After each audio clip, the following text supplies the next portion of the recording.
ஒரு இடத்துல அதிகாரமா வாங்கன்னு கூப்பிடுறாரு. இயேசுவானவர் சொல்கிறார், வாங்க அன்பா வாங்க, பாரு சுமக்கிறவர்கள வாங்க, பிரச்சனையோடு இருக்கிறவர்கள வாங்க, போராட்டத்தோடு இருக்கிறவர்கள வாங்க, பாவம் சுமக்கிறவர்களை வாங்க, நான் உங்களுக்கு இளைப்பாறுதல், சமாதானம், சந்தோஷம், நிம்மதி, அமைதியை தருவேன்னு இயேசு அழைக்கிறார். அப்ப இயேசு கிறிஸ்துடைய வார்த்தை சொல்லுகிறது, என்னை நோக்கி கூப்பிடு.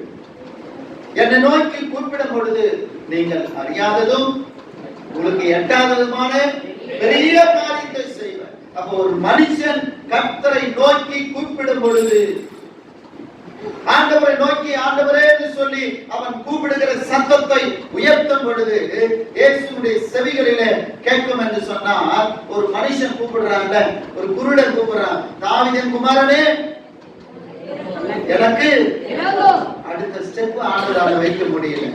அந்த சத்தம் அப்பேற்பட்ட ஒரு சத்தம், கூப்பிடுகிற சத்தம் அவ்வளவு ஒரு சத்தம், ஆண்டவரே எனக்கு இரங்கும். அப்ப சீசர்கள் மற்றவர்கள் அதற்காக மற்றவங்க அவரை பார்த்து நீ பேசாதன்னு சொல்றாங்க. ஆனாலும் அந்த அடி வயிற்றிலிருந்து, ஆனாலும் இருதயத்திலிருந்து அந்த வார்த்தை எப்படி தொனிக்கிறதுன்னு சொன்னா, இயேசுவால நடக்க முடியவில்லை. கரங்களை தட்டி தேவ சமூகம், அந்த கூப்பிடுகிற சத்தம் இயேசுவால என்ன பண்ண முடியல, நடக்க முடியல.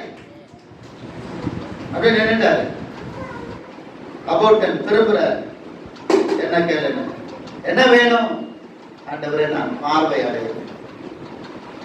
உடனே பார்வை அடைகிற ஒரு மனுஷனாக கண்கள் தெரிகிறது, தெய்வத்தை பார்க்கிறான், உலகத்தை பார்க்கிறான், மனிதர்களை பார்க்கிறான், அங்க இருக்கிற எல்லாவற்றையும் பார்த்து ஆனந்த மகிழ்ச்சியோடு துள்ளி குதித்து ஆண்டவரோடு போகிற ஒரு மனுஷன்.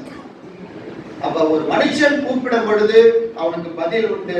அந்த பதிலை பெற்றுக்கொண்ட மனுஷன் என்ன செய்ய வேண்டும் என்றால், அவர் பின்னால் போகிறவனாய் இருக்கிறது.